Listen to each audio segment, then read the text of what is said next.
Hero, c'est un jeu pour 1 à 5 joueurs à partir de 10 ans pour des parties d'environ 30 minutes.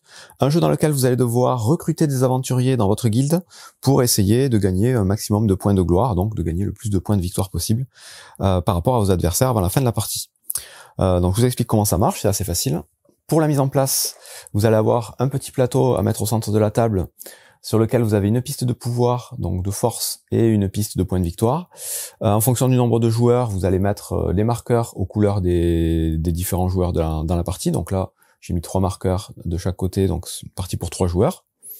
Chaque joueur va récupérer un petit plateau d'une couleur particulière avec un petit personnage dessiné dessus, donc il n'y a pas du tout d'asymétrie, hein. Les illustrations sont différentes, mais le jeu sera le même en fonction des différents plateaux. Donc voilà, les 5 plateaux du jeu, chacun avec une couleur différente. Sur chacun des plateaux, on va mettre aussi 2 autres marqueurs, donc le marqueur de magie, donc sur l'emplacement de départ, et le marqueur de technologie. Et ces marqueurs-là, évidemment, vont pouvoir évoluer sur la piste qu'il y a sur notre plateau. Ensuite, chaque joueur va récupérer 5 pièces de monnaie, donc il y a différents types de pièces, 1, 3 ou 6 pièces. Et on va distribuer parmi toutes les cartes, donc je vous dis c'est principalement un jeu de cartes, il y a un certain nombre de cartes dans le jeu. Les cartes, je vais vous expliquer comment elles fonctionnent, mais voilà, il faut bien les mélanger en début de partie. Et au début de la partie, chaque joueur va recevoir une main de 5 cartes tirées du deck. Donc là, comme d'habitude, j'ai fait la mise en place pour un joueur, mais voilà, il faut imaginer que les autres joueurs ont exactement la même chose que ce qui est indiqué ici. Une fois qu'on a fait tout ça, on est prêt à commencer la partie. Donc la partie va durer un certain nombre de tours, jusqu'à ce qu'une des conditions de fin de partie soit résolue. Les conditions de fin de partie, il y en a 2. C'est dès qu'un joueur arrive à atteindre 40 points de victoire, dans ce cas-là, on finit le tour en cours et on fait le décompte de fin. Ou alors, dès qu'un joueur a réussi à recruter 9 personnages, 9 aventuriers, du coup 9 cartes posées devant lui. Donc là, les cartes qu'on distribue en début de partie, on les a dans la main, hein, elles sont pas posées. Il va falloir essayer justement de les placer à côté de notre plateau pour les recruter. Je vais expliquer comment après. Mais dès qu'un joueur aura recruté 9 cartes, c'est aussi une des conditions de fin de partie. Et même chose, on finit le tour en cours et on regarde qui c'est qui a le plus de points de victoire. Donc comment ça va se passer à chaque tour? C'est très simple, c'est résumé sur les plateaux individuels de chaque joueur. La première phase, ça va être une phase de pioche. Donc on va avoir notre main de 5 cartes au début de la partie. Et on va avoir la possibilité de défausser autant de cartes qu'on veut parmi ces 5 cartes. Les cartes qui nous intéressent pas, on va pouvoir les virer. Et repiocher des cartes pour refaire sa main jusqu'à 5 cartes. Donc là, voilà, ça permet de faire tourner un petit peu les cartes dans sa main pour essayer d'avoir les cartes qui nous intéressent le plus. Et c'est tout. Donc on fait tout ça en même temps. Le jeu, il est principalement joué en simultané, vous allez voir, du début à la fin. Ensuite, la deuxième étape, c'est la phase de recrutement. Donc la phase de recrutement, c'est ce qui va nous permettre de poser les cartes devant nous, de recruter du coup nos aventuriers. Et là, on a 3 possibilités. Soit on recrute 2 aventuriers directement. Dans ce cas-là, il faut les sélectionner, les placer face cachée devant nous. Et une fois que tout le monde a fait la même chose, on va les révéler, en payer le coût. Donc le coût est indiqué en haut à gauche. Donc chaque fois qu'on veut recruter un personnage, il faut avoir la monnaie suffisante pour pouvoir payer le coût. Sinon on peut pas le faire. Et ensuite, on va placer les cartes. Je vais expliquer après comment on place les cartes. L'autre possibilité pour la phase de recrutement, c'est de recruter un seul aventurier, donc exactement de la même façon. Sauf que quand on fait ça, l'aventurier qu'on recrute, on a une réduction de 1 pièce pour pouvoir le recruter. C'est-à-dire qu'au lieu de payer le coût qui est indiqué en haut à gauche, on paye ce coût moins 1. Et la dernière possibilité, c'est de ne recruter personne pendant cette phase de recrutement-là. Et dans ce cas-là, on gagne 2 pièces de la banque. Donc voilà, chacun choisit s'il recrute 2, 1 ou 0 aventuriers, place les cartes devant lui face cachée et les révèle. À partir du moment où les cartes sont révélées, on va devoir les positionner devant soi dans un tableau de 3 cartes par 3 cartes. Donc 9 cartes au total. La première carte, évidemment, qu'on va recruter, on va la positionner où on veut. Il n'y a pas de contrainte. Toutes les cartes suivantes devront être obligatoirement adjacentes à des cartes déjà posées de façon orthogonale. Donc là, admettons, ma première carte, c'est celle-là que j'ai posée. La seconde, elle sera obligatoirement soit placée ici, soit ici, soit ici, soit éventuellement au-dessus. Dans ce cas-là, je décalerai un peu tout. Et donc, comme je vous disais, quand on recrute des cartes, on paye le coût des cartes en pièces à la banque. Donc ça, c'est la règle de placement. En plus de ça, il va falloir faire attention au type de carte qu'on va positionner. Donc il y a plusieurs paramètres à prendre en compte dans les cartes qu'on va avoir dans le jeu. Donc le premier évidemment c'est le coût que je vous ai dit. Ensuite on va avoir un nom de la carte qui est inscrit en haut au centre. En dessous du nom, il y aura 1, 2 ou 3 petits points, ce qui va correspondre au nombre d'exemplaires de cette carte dans le deck. Donc celle-là, par exemple, elle est présente en 3 exemplaires au total. Celle-là, seulement 2 exemplaires. Ensuite, en haut à droite, on aura les points de force, donc de power, pour chaque aventurier. Donc ça, je vais l'expliquer après à quoi ça sert. C'est la 3e phase pour le combat. Mais il faudra évidemment en tenir compte quand on va positionner nos cartes. Et dans la partie basse, on va avoir les différents effets que les cartes vont pouvoir nous offrir. Donc le premier effet important, c'est la petite flèche ici, la double flèche. C'est au moment où on va jouer la carte qu'on va déclencher cet effet-là, et après on n'en tiendra plus compte jusqu'à la fin de la partie. Donc là, au moment où je joue cette carte, j'ai un petit effet qui me dit que je gagne 1 point de magie. Bon, mais tout simplement, je vais avancer mon curseur de magie sur la prochaine case disponible de ma petite jauge ici, pour gagner donc 1 point de magie. On pourra avoir évidemment la même chose pour gagner 1 point de technologie. Dans ce cas, j'avancerai mon marqueur de technologie. Et il y aura éventuellement d'autres effets, donc c'est les effets instantanés avec la petite flèche. Les autres icônes qu'on va pouvoir retrouver sur les cartes vont s'appliquer sur les 4 autres phases du tour de jeu, donc je les expliquerai à ce moment-là, mais il faudra aussi évidemment en tenir compte. Les autres informations importantes, c'est ce qui va se trouver en bas de la carte. On va avoir à chaque fois 2 couleurs. Une couleur à gauche qui va correspondre à la faction de la carte, donc la famille, on va dire la guilde, et une icône à droite, en bas à droite, qui va correspondre à la profession. Bon, mais ces icônes-là, ils sont de couleurs différentes, et c'est les couleurs qu'on va retrouver sur les bandes qui sont à gauche, à droite, en haut et en bas de la carte. Et évidemment, si on arrive à faire coïncider ces bandes en ligne ou en colonne, on va gagner des bonus. Donc la règle, c'est tout simple, c'est qu'à partir du moment où on va placer notre 3e carte sur une ligne ou sur une colonne, on va tout de suite regarder si on a bien les couleurs qui correspondent. Donc admettons là, je place ma 3e carte sur cette ligne, et je vois que j'ai réussi à faire une ligne de rose ici. Donc j'ai bien une carte rose ici, une carte rose ici, une carte rose ici. À ce moment-là, je gagne le bonus correspondant à la partie rose, c'est-à-dire 2 points de magie. Donc là tout de suite, j'avancerai de 2 points mon curseur de magie. Si j'avais réussi à faire coïncider la ligne marron, donc c'est-à-dire à la place de cette carte par exemple, j'avais joué celle-ci, j'ai bien marron, marron, marron, au moment où je pose la 3e carte, je gagne le bonus côté marron, donc c'est-à-dire 2 technologies. Et on peut aussi très bien réussir à faire coïncider carrément les 2 couleurs, dans ce cas de figure ici, et dans ce cas-là, on gagnera les 2 bonus, donc 2 technologies et 2 magie. Donc ça sera valable à chaque fois qu'on finira une ligne en faisant coïncider les couleurs ou une colonne. Évidemment, on peut scorer plusieurs choses à la fois. Donc voilà tout ce qu'il va falloir prendre en compte quand on va poser ses cartes devant soi. La règle d'adjacence, donc pour pouvoir positionner les cartes, bien regarder les couleurs et les différentes icônes en fonction de notre stratégie et de ce qu'on veut essayer de faire. Donc voilà pour la phase de recrutement. Je suis rentré un peu dans les détails, maintenant on sait à peu près comment fonctionnent les cartes, ça va aller plus vite pour la suite. La phase d'après, c'est la phase de combat. Et donc la phase de combat va être résolue aussi simultanément. On va tout simplement regarder les points de combat de chaque joueur et les additionner et les indiquer sur la piste de power qui est sur le plateau principal.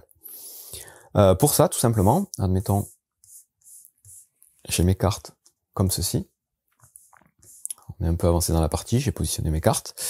On va regarder en priorité les points de combat des cartes en première ligne par colonne. C'est-à-dire que là, on va regarder sur cette colonne-là, la première colonne, la carte qui est le plus en haut, et c'est ces points-là qu'il va falloir prendre en compte. Sur la 2e colonne, c'est la carte qui sera le plus en haut aussi, donc là ce sera celle-là, et la 3e colonne, ce sera celle-ci. Et donc on va tout simplement regarder le symbole d'épée et additionner les points. Donc là j'aurai 2, plus 5, plus 6, donc j'aurai 13 points de combat. Donc je vais pouvoir avancer mon marqueur, je suis le joueur bleu, sur la valeur 13 points.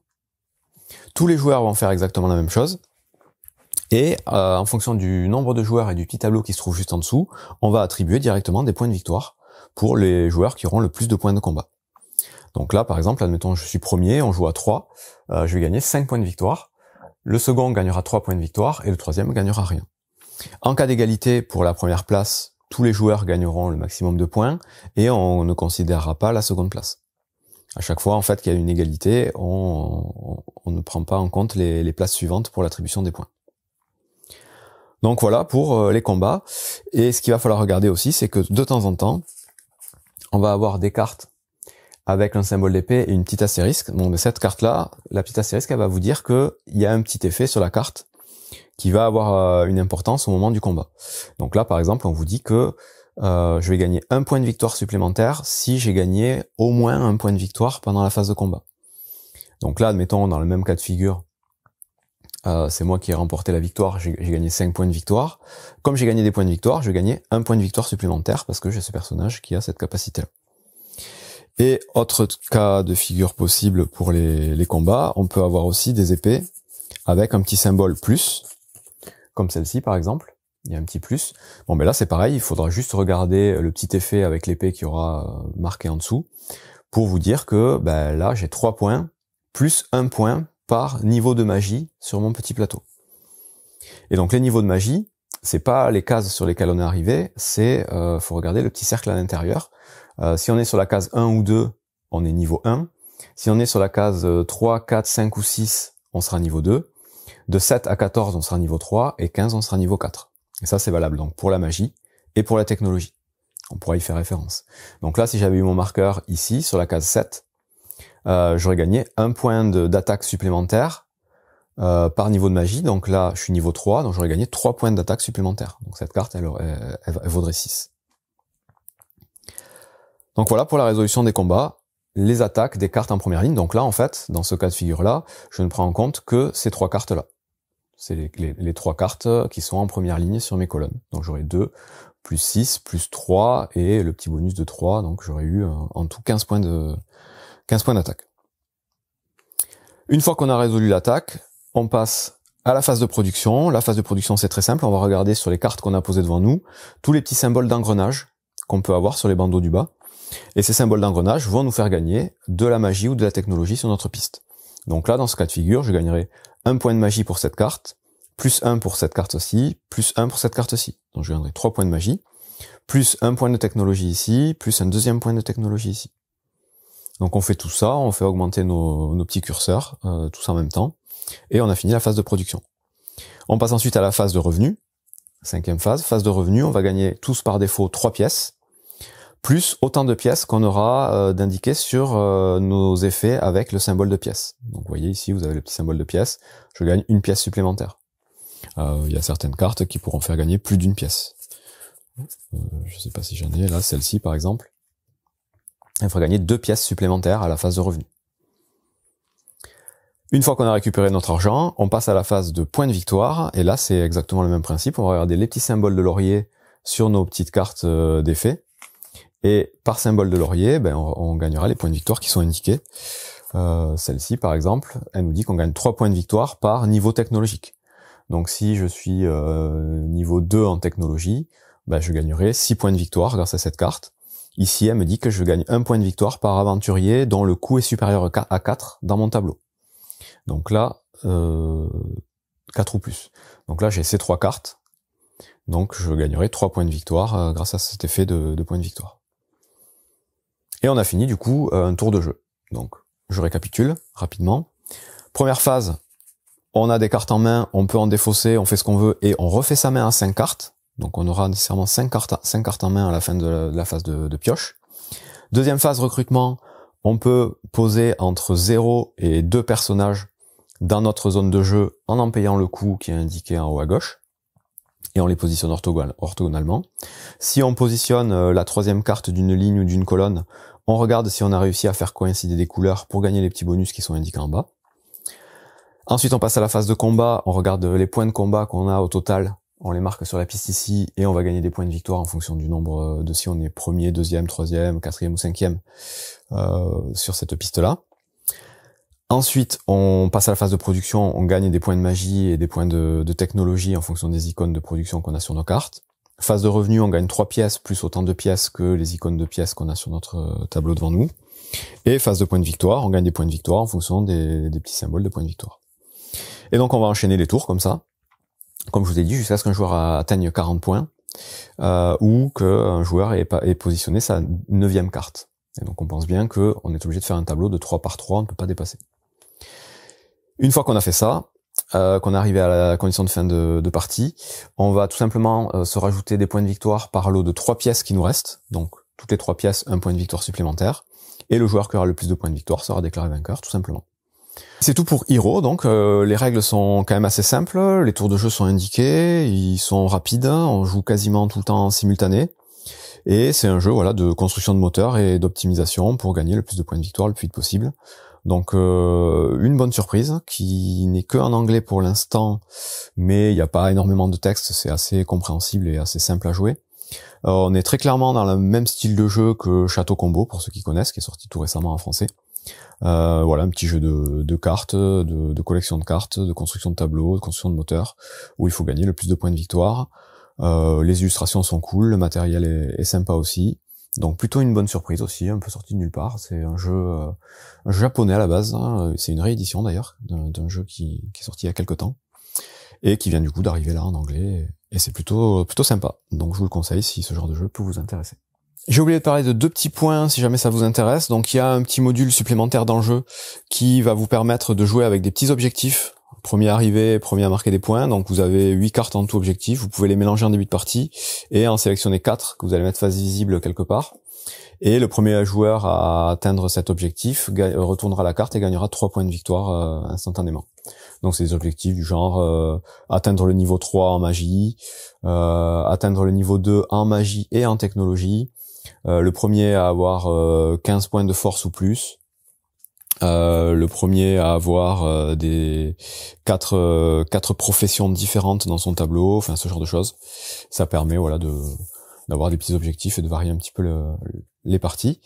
L'autre chose que j'ai pas dit, c'est le mode solo. Donc le mode solo, il est très simple. Vous jouez exactement avec les règles que j'ai expliquées. Et c'est juste que pour la phase de combat, vous allez piocher à chaque fois la première carte du deck. Et ce sera la force d'un automa, d'un adversaire. Et votre but, c'est de réussir à battre cette force à chaque tour pour gagner 4 points de victoire à la phase de combat. Si vous y arrivez pas, vous marquez pas les points tout simplement. Et donc à chaque nouveau tour de jeu, il y aura une nouvelle carte de combat qui sera rajoutée à l'adversaire fictif. Et si jamais la force de combat de l'adversaire fictif arrive ou dépasse 20, vous perdez directement la partie. Donc votre but, c'est de réussir à atteindre une des conditions de fin de partie, donc atteindre 40 points de victoire ou placer vos 9 cartes avant qu'il y ait 20 points chez l'adversaire. Et dans ce cas-là, vous calculerez votre score et le but, c'est juste de faire le meilleur score possible. Donc c'est très simple à mettre en place. Et cette fois, c'est tout pour Hero, donc encore une fois, un jeu très sympathique.